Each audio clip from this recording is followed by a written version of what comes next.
संथाली नाम है महामुनि। तुम्हारे हाथों बने पत्तल पर भरते हैं पेट हजारों, पर हजारों पत्तल भर नहीं पाते तुम्हारा पेट। जिन घरों के लिए बनाती हूँ झाड़ू, उन्हीं से आते हैं कचरे तुम्हारी बस्तियों में।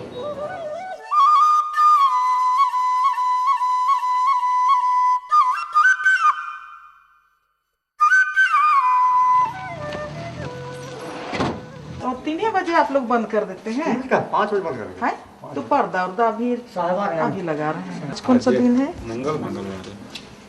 मंगल के दिन में सभी ब्लॉक के अधिकारी ब्लॉक कैंपस में होंगे, है नहीं निर्देश? अब तो उनका यही सब बता सकते हैं। जैसे आज तो मंगल दिवस है, तो आज से तुमको यहाँ भी होना चाहिए था। एक आदमी 2 जगह कंट्रोल करने में थोड़ा सा दिक्कत होती है।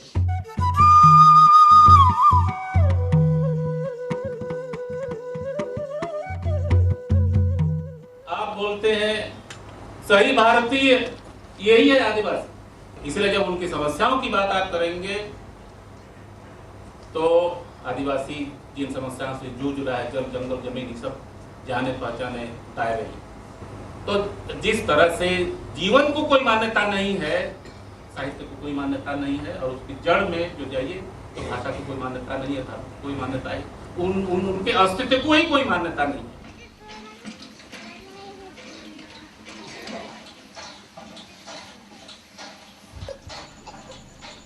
The 8 crore strong force of Adivasis in the country is a distressed lot today. Even after 6 decades of Indian independence, these inhabitants of inaccessible region in the country find themselves the victim of displacement, mass migration, exploitation by aliens, and acute poverty. The Nehruvian ideology and the global economic order have rendered them homeless and aliens in their own homeland. Only 20% of 1 crore displaced Adivasis could be rehabilitated. An influx of the outsiders in the tribal region has reduced their population to meet 28% of the total population, at least in Jharkhand, in eastern India. They are deprived lot in the minerally rich Jharkhand, and the present craze for technology, capital and competition is a total mismatch for their psyche.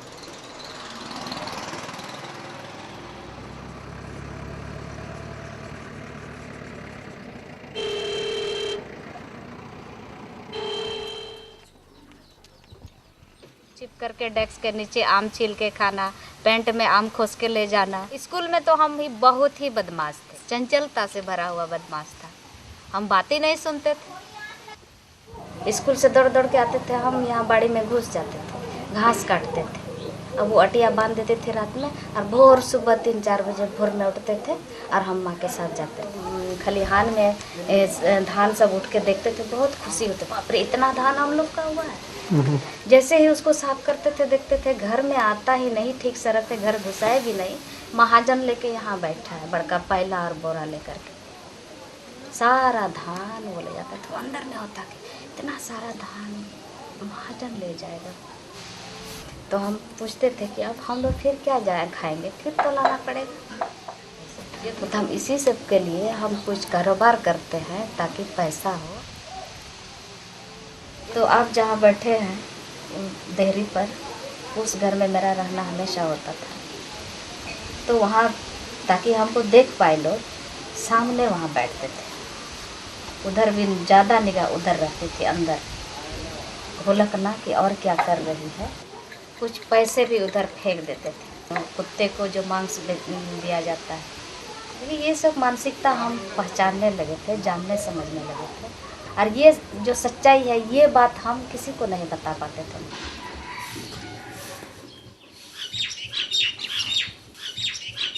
हम सोचते हैं कि आखिर मेरी माँ दारू क्यों बेचती है। एक बार हम विरोध दिखे हैं, दारू बेचना ठीक नहीं है, नहीं बेचेंगे। अगर हम नहीं बेचेंगे तो तुम लोग भूखे मर जाएंगे। क्योंकि हम डरते थे मेरी माँ से, कहीं हम इस तरह का विरोध जताएंगे तो हमको खाना नहीं देगी, हमको मारेगी। अब बहुत मारती थी मेरी माँ। माँ के पीछे भी ये एक व्यवस्था थी जो रिजिट होती थी, जो गुस्सा जाती थी, उसके अंदर का जो अंतर्द्वंद होता था, उसको वो हमको मार करके भड़ास को निकालते थे। हम यहीं से उड़ना शुरू किए, गांव समाज में देखे, कहीं भी गई तो यही सब चीज मिला हमको। मेरी माँ की तरह उस घर में इस तरह की माँ है जो घुट रही है। हम कल्पना से जाते थे, काश हम मेरी माँ को इस सब चीज़ों से मुक्ति दे पाते। देखो ना, हम कभी आज तक ट्रेन में नहीं चढ़े हैं, तो हमको होता था काश हम मेरी माँ को ट्रेन में भी चढ़ा पाते।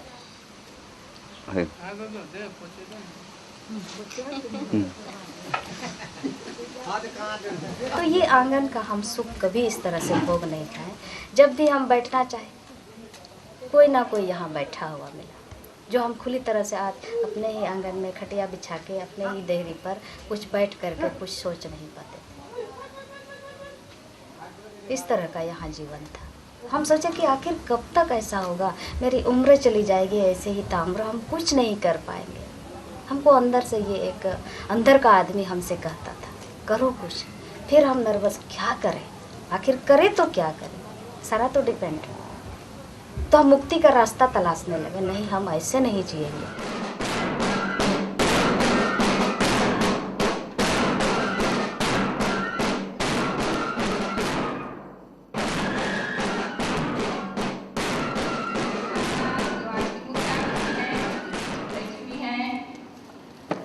स्वागत कर रहे हैं दयामनी बारला, न्याय की आवाज उठाने वाले पत्रकार हैं।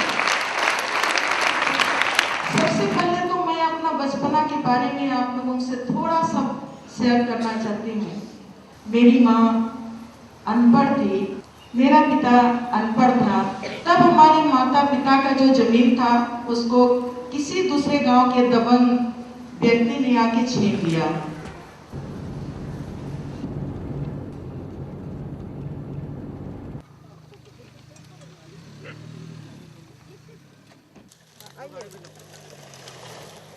कभी चला है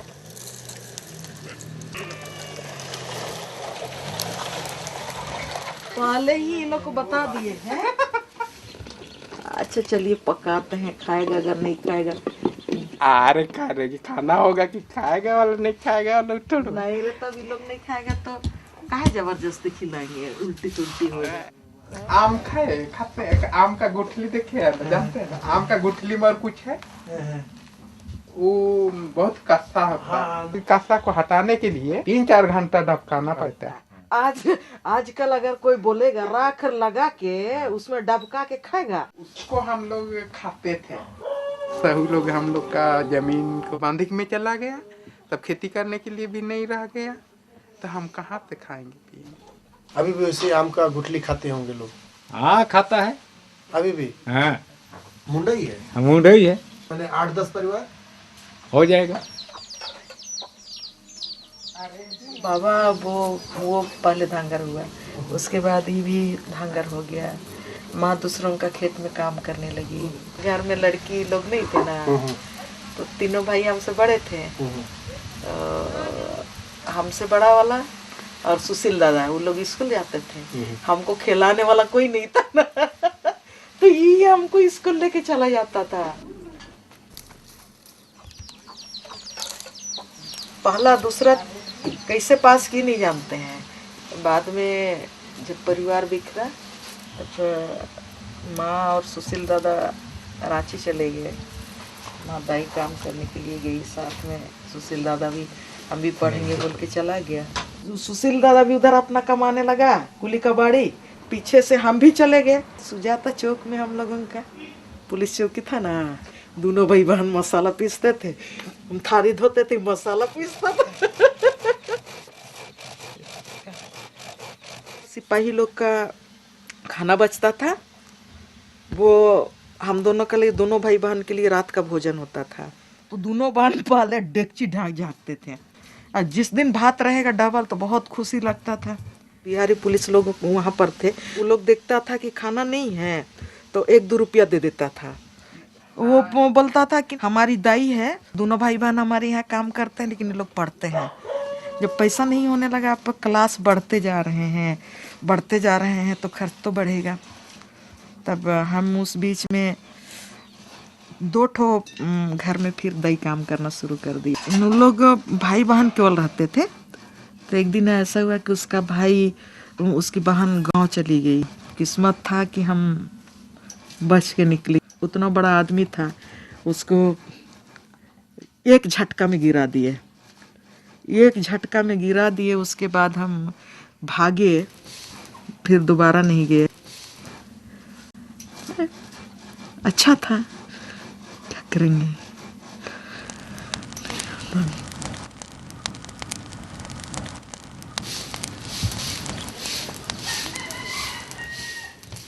कि शराब आज लोगों को पंगु बना दी है। वो तो देखो वहाँ बैठा रहा है 2 पुरुष को, वो दोनों को इतना पिला खिला देगा धीरे धीरे, बात बात में, अपने कम पिएगा, वो दोनों को ज़्यादा पिला। और उनकी मनसा ये है, ये दोनों जब पी करके चलने भी नहीं सकेंगे, डगमगाएंगे इसके कदम, तो ये घर की तरफ घुस जाएंगे। ये दोनों को वहीं छोड़ के, जहाँ महिला खाना बना रही है जाहिर है, तब उसके पास हिली हिली करके, बहू हिली, इस तरह का रिश्ता बनाएंगे। बहन का रिश्ता नहीं बनाएंगे।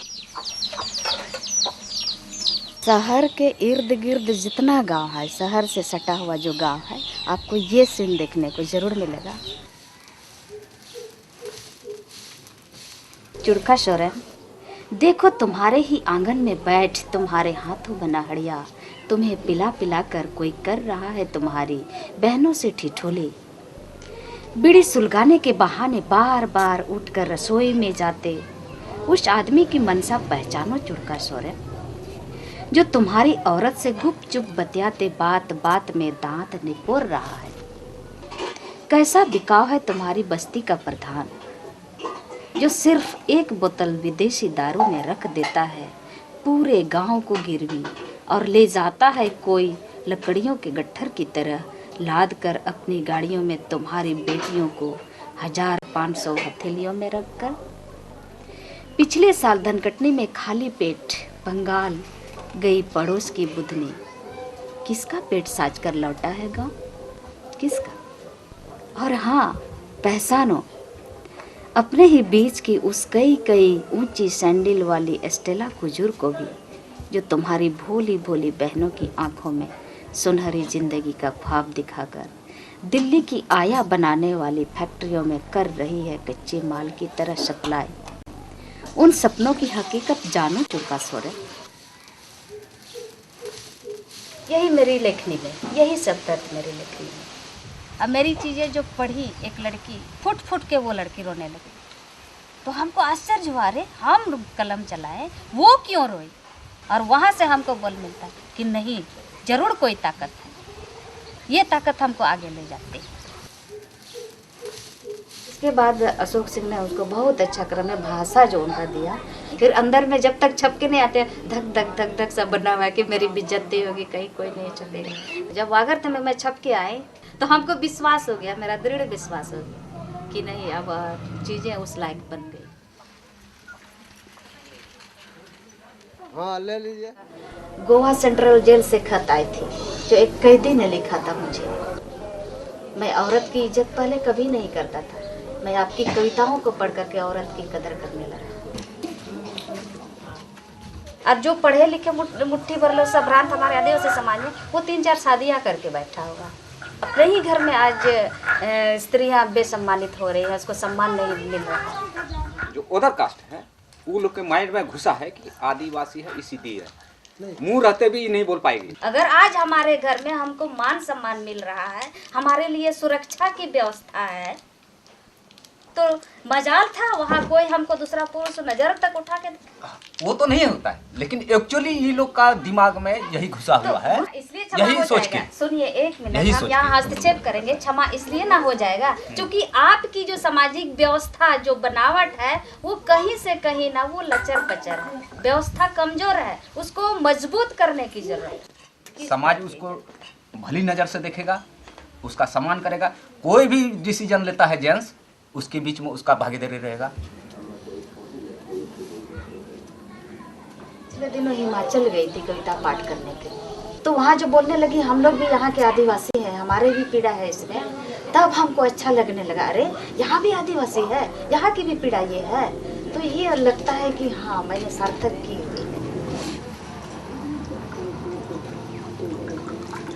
कि भारतवर्ष के तमाम कोने पर हमारे आदिवासियों के साथ में इसी तरह के संघर्ष हैं। और वैसे झारखंड के परिप्रेक्ष्य में देखना चाहिएगा तो दयामनी बरला भी आंदोलन से जुड़ के काम कर रहे हैं, वाजपेयी जी भी आंदोलन से जुड़ के काम कर रहे हैं, अरे बिटिया मुर्मू है, और वो लोग कहीं कहीं काम भी हासिल है। ये बहुत अच्छा लग रहा है। हम एक हैं, विस्थापन बंद करो, बंद करो, बंद करो। जन जन का नारा है, जमीन हमारा है, जन जन का नारा है।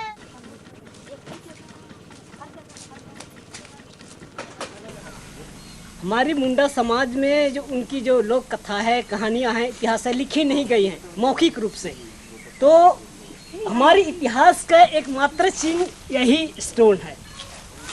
जब हमारा पूर्वज पहले बार आया तो यही स्टोन को पत्थर के लेके ही आए, यही हमारा इतिहास और प्रूफ है। नर्मदा से आई हूँ मैं, उधर भी बांध बन रहा है बहुत बड़ा। बिजली बत्ती कब हुआ? बिजली बत्ती अब हुआ, बिजली बत्ती कब हुआ? बिजली बत्ती अब हुआ। नर्मदा और कोयलकारों की लड़ाई एक है, एक है। कोयलकारों नर्मदा की लड़ाई। कोयलकारों लड़ाई में जाते थे, नारा तो लगा लेते थे बढ़िया से, आदिवासियों का विस्थापन मत करो, हमारे पूर्वजों का जमीन मत लूटो। अखबार में पढ़ते थे तो उसमें आता था आदिवासी लोग कोयलकारों परियोजना का विरोध कर रहे हैं, 2 पुलर में रहते हैं, उसमें विरोध कर रहे हैं। जुलूस निकला, कौन भाषण दिया वो लिखा हुआ रहता है। लेकिन ये जो आदिवासी लोग विरोध कर रहे हैं, क्यों विरोध कर रहे हैं, उसका मूल जड़ में वो अखबार में आता ही नहीं था। कितना जन्म जन्म से वो ससुंदरी में अपना जो पूर्वज है ना, उसका हाड़ कि मेरा पूर्वज यहीं पर है, हमारा घर ये है, हमारे मृतकों का ये है वहाँ, तो उनका आध्यात्मिक जुड़ा है ना, तो उसको तो उठा के नहीं ना ले जा सकता है दूसरा जगह। ये तमाम चीजें अखबार में आती नहीं थी।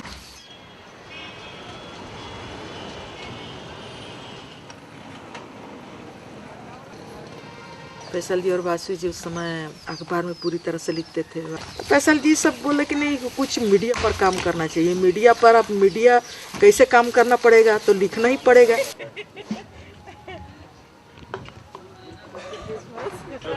आज आपको एक चीज केवल याद दिलाते हैं, 9/11 घटना के बाद दुनिया के सभी अखबारों ने और सभी पत्रिकाओं ने और इंग्लैंड से निकलने वाली जो सबसे महत्वपूर्ण पूंजीपतियों की पत्रिका है द इकोनॉमिस्ट ने लिखा कि नेशन स्टेट वो लोग खत्म कर चुके थे। अच्छी बात है, अगर स्वस्थ पूंजीवाद दुनिया में आता है जो आप बोल रहे हैं, जिसकी संभावना है, तो हम लोग स्वागत करते हैं।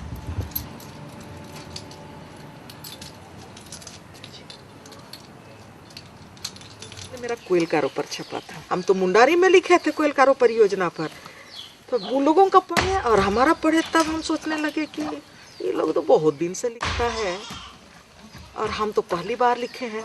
तब हमको लगा कि नहीं, हम इन लोगों से तो बढ़िया हम लिखे हैं।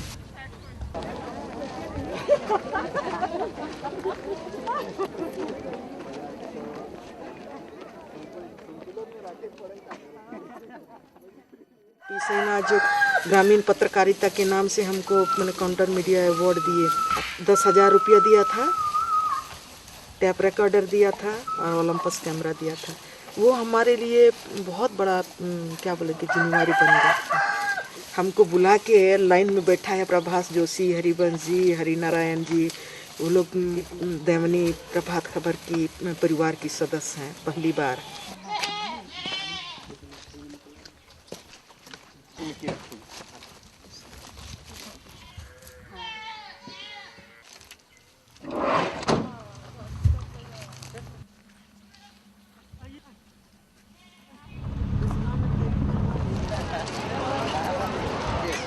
चित्ररंजन एशिया देश में 6000 हॉर्स पावर का इंजन बना के पूरा देश में उसका नाम तो रोशन कर चुका है। जिसका जमीन पर वो बन रहा है उसका हालत एक बार झांक के भी हमारा भारत सरकार देखे।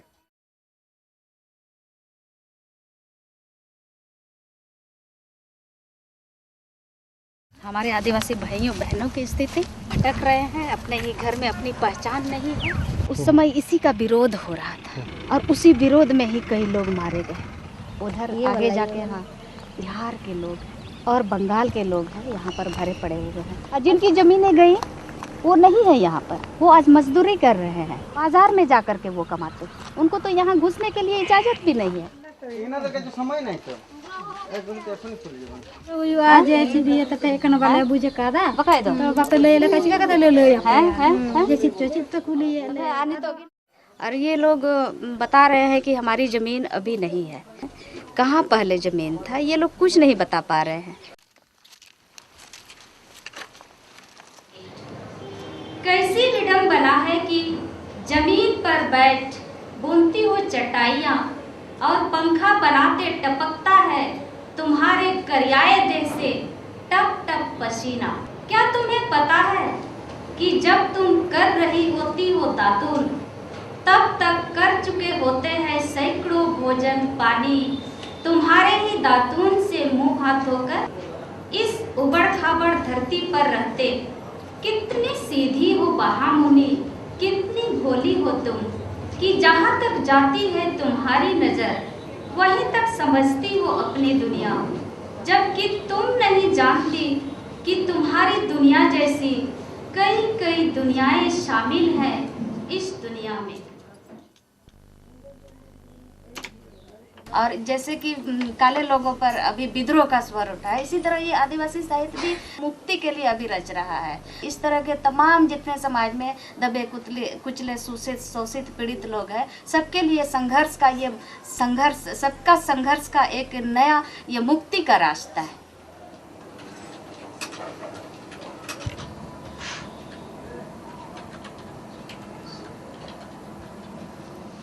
पाँच साल 8 साल 10 साल के भीतर जो लेखक सामने आए हैं वो कहीं ना कहीं एक आंदोलन का देन है। पहले प्रिंट मीडिया में बहुत कम आदिवासी लेखक थे। 95 तक में हमको जो अखबार पढ़ते थे तो हेराल्ड स्तूपनों को पढ़ लेते थे। इस लाइन में हमको आदिवासी समाज से जितना हमको मिला है एनर्जी, उससे ज़्यादा हमको गैर आदिवासी समाज से मिला है। इसलिए कि पत्रकारिता के क्षेत्र में आदिवासी लोग हैं नहीं, और आप तमाम चीज़ों को अगर जानना चाहते हैं, समझना चाहते हैं, मेन स्ट्रीम पत्रकारिता को समझना चाहेंगे, तो वो जो गैर आदिवासी पत्रकार हैं उनके साथ आपको रहना ही रहना है। वो मेन स्ट्रीम पत्रकार आपका ये आदिवासी समाज के लिए, गाँव के लिए, जंगल के लिए थोड़ी होता है। ने झारखंड रे रेरिंग नहीं मेनते देश विदेश से पूंजीपति को कोई जूता ना को एंतारे सोप एंतारे ऐसन समय रे सोप एंतारे विस्थापन लड़ाई और विस्थापन विरोध रे होड़को को लड़ाई तना को एंतारे होड़को को हराव जाना को, लेकिन कोयल कारो जन संगठन काय हराव जाना 8 जन होड़को शहीद जना को, लेकिन कोयल कारो जन संगठन इसिंगा रैली ते का जिताना ची ओक्तारे निमिन मरण हो नीमिन मारा होनो 3 घंटा 4 घंटा पैदल से इनके ही जूता। हम संकल्प लिए हैं तो संकल्प रहेगा। आदिवासी हमेशा से लड़ा है सिद्धू कानू और बिरसा मुंडा की तरह।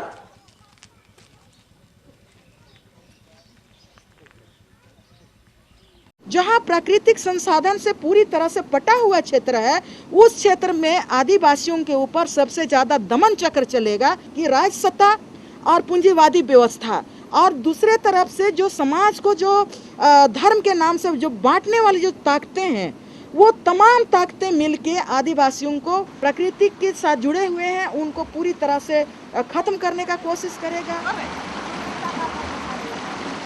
नेता ने ये कहा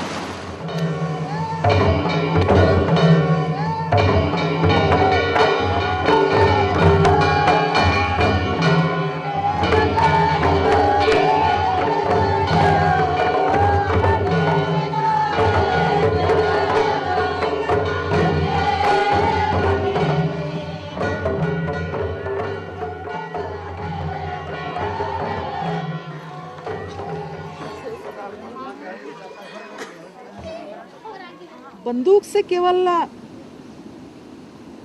इंसानों के भावनाओं को बदल नहीं सकते हैं। आपको बंदूक के साथ आपका भावना, आपका इतिहास बोध भी कराना है, तब आप समाज में परिवर्तन ला सकते हैं। और जब तक आपका ये दिमागी बदलाव नहीं है ना, तो बंदूक से केवल नहीं हो सकता है, वो तो प्रतिरोध की भावना हो जाती है सिर्फ। मेरी माँ को भी समझ में नहीं आता था कि ये पढ़ाएगी कैसे, लेकिन उनके मन में ये ललक था कि मैं अपनी बेटी को पढ़ाऊंगी, वो कुर्सी में बैठेगी, साड़ी फैला के इंदिरा गांधी की तरह देश को चलाएगी। आज तक मेरे मन में ये सवाल उठता है, अनपढ़ समाज को हमको शिक्षित बनाना पड़ेगा। जो मुक्ति चाहता है उसको जरूर मुक्ति मिलती, जो मुक्ति चाहता है उसको जरूर मुक्ति है। हमने प्रण किया कि नहीं, हम ऐसे नहीं जिएंगे, जरूर कोई विकल्प रास्ता हम निकालेंगे। आज यहाँ पर है, आज हम कुछ हद तक उस बेड़ी को तोड़ करके हम बाहर आए हैं। ये अपने आप में हमको बहुत संतुष्टि है और बहुत अच्छा लगता है, बहुत उन्मुक्त हम महसूस करते हैं। इस आंगन में आज बैठ पाते हैं, खिलखिला के हंस पाते हैं, बाहर में थाली लगा करके थाली में खाना लेके खा सकते हैं। ये आज हमको इस अलग ही आनंद, ये सुख मिलता है। ये मेरे जीवन की रास्ता। संथाली की बहुत पावरफुल राइटर है निर्मला पुतुल जी, उनसे निवेदन है कि वो यहाँ मंच के सामने आए।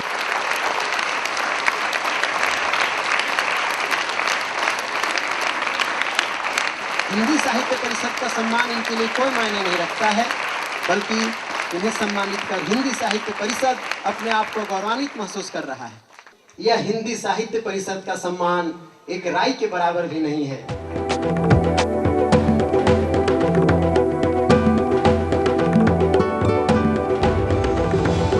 बात आई दयामणि बरला की, जो झारखंड के एक छोटे से आदिवासी गांव की है। With her husband Nelson, Dayamani Barla runs the shop so she can earn money to pursue her real passion, freelance journalism. और ऐसी ही बात दयामणि की चाय की दुकान पर देर रात चलती रहती है। एक एक करके पत्रकार, सामाजिक कार्यकर्ता जुटते चले जाते हैं। समाज के भीतर वर्ग का निर्माण का प्रोसेस धीरे धीरे। अच्छा ठीक है, ये तो आ रहे हैं।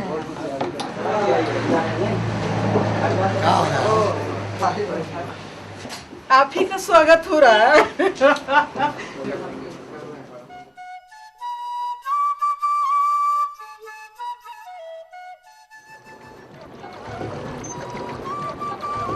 क्या तुम जानते हो पुरुष से भिन्न एक स्त्री का एकांत, घर, प्रेम और जाति से अलग उसके अपने जीवन के बारे में बता सकते हो तुम?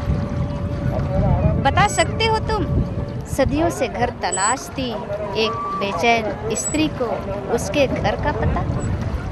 बता सकते हो तुम चुप्पी की दहलीज पर बैठ शब्दों की प्रतीक्षा में एक स्त्री के बारे में? अगर नहीं तो फिर क्या जानते हो तुम रसोई और बिस्तर के गणित से परे एक स्त्री के बारे में? क्या जानते हो तुम? क्या जानते हो?